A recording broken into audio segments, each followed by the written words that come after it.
Salut les petits amis. Un autre type de personnalité que tu as à ta disposition, c'est ce que j'appelle moi le professeur Folding.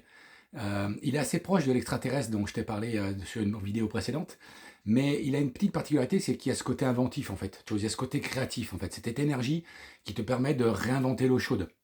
Cette capacité que tu vas avoir à voir les choses de façon décalée, sous un autre angle, à travers un autre prisme, un autre regard, ta capacité à sortir du cadre en fait. On va retrouver cette énergie-là, et là il y a deux facettes dans cette énergie-là. Tu as une facette plutôt du chercheur un peu seul dans son coin, c'est-à-dire ce côté innovation, où tu vas brainstormer tout seul, il y a un côté peut-être un peu rêveur, ce côté créatif qu'on va retrouver d'ailleurs chez beaucoup d'artistes. C'est des gens qui vont apprécier ce temps de brainstorming, d'introspection pour inventer, pour créer, pour innover. On va avoir un cerveau en arborescence et donc souvent les idées fusent. Et parfois, le silence en fait qu'on constate chez ces gens-là, c'est un silence, c'est pas parce que les gens n'ont rien à dire, c'est peut-être parce que les gens ont trop à dire et que ça a du mal à classer, ça a du mal à calibrer. On peut retrouver parfois des gens qui vont bégayer, qui vont hésiter, qui vont chercher leurs mots parce qu'il y en a tellement qu'il faut trier en fait. C'est des gens qui ont un cerveau qui fuse très très vite. Comme ils ont du mal à exprimer avec des mots, et bien ils vont l'exprimer par d'autres biais, et notamment par l'art. C'est génial parce que du coup avec ces gens-là, l'impossible n'existe pas. Il y a toujours une solution, il y a toujours une idée nouvelle. Par contre, on reste parfois à l'état de l'idée, c'est-à-dire qu'il y a du mal à concrétiser les choses. On est dans ce côté, la pensée conceptuelle, mais on n'est pas dans la partie opérationnelle en fait. Et cette partie-là, donc de ce côté inventif, créatif, innovant, le revers de la médaille, c'est le fait que tu vas avoir peut-être tendance à t'enfermer et surtout à rester à l'état d'idée et ne pas le transformer. Et la deuxième facette de cette énergie-là, c'est peut-être l'énergie qu'on va retrouver sur un personnage fictif qui est le personnage de Doc dans Retour vers le futur. Tu vois, on retrouve ce côté savant fou, mais il le fait pas pour lui-même, tu vois, il le fait pour les autres. C'est-à-dire qu'il y a ce côté très énergisant.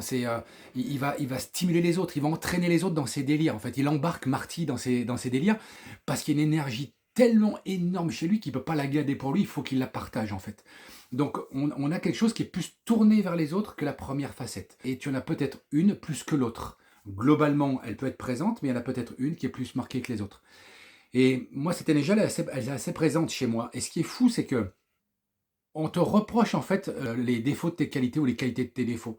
C'est-à-dire que quand j'étais manager, ce côté chien fou, touche à tout, qui a plein d'idées, qui en essaye une, on me l'a souvent fait le reproche. C'est qu'il y avait un de mes collègues qui m'avait dit une fois, le problème c'est que tu nous donnes 5 directions, tu nous dis qu'on va tester celle-ci, sauf que nous on a à peine commencé à se mettre en route que toi tu as déjà testé celle-ci, celle-ci, celle-ci, et toi tu es là tout seul en fait, et on te suit pas.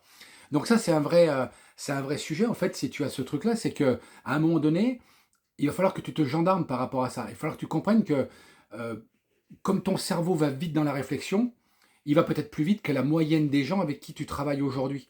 Et donc, au lieu de te braquer ou au lieu d'être dans le reproche avec les gens qui sont dans ton entourage, c'est peut-être comprendre que toi, il va falloir que tu fasses les choses peut-être différemment, que tu ailles nourrir ce côté innovant, envie de sortir du cadre, par d'autres biais que dans le biais du travail, pour que dans le biais du travail, tu puisses ralentir un peu la mesure, de façon à ce que tout le monde puisse te suivre. Donc que tu sois collaborateur et que tu aies cette envie-là et que tu te sentes enfermé dans une entreprise avec un cadre trop présent, arrête de lutter contre des moulins. Rends-toi compte que c'est toute ton énergie à toi qui ne correspond pas à ce genre d'environnement. Donc, est-ce que tu peux négocier cet environnement avec ton patron? Ou est-ce qu'au contraire, à un moment donné, il faut regarder les choses en face et il faut peut-être partir de ce genre d'environnement? Mais attention, pas pour te remettre dans un autre environnement qui sera similaire, pour en trouver un qui te correspond plus, qui te laisse plus parler ton côté créatif. Et à l'inverse, si toi, manager, tu es dans cette énergie-là, eh ben, c'est pareil, arrête de dire que tes équipes sont statiques, sont dans une routine, sont dans l'immobilisme. Non, c'est toi qui es en moyenne, qui est dans ce comportement préférentiel et qui est peut-être au-dessus de la moyenne des gens avec qui tu travailles.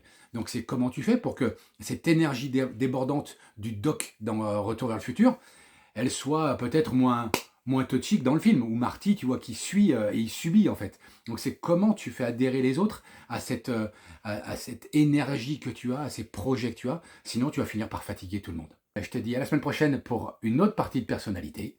Belle journée à toi, ciao ciao.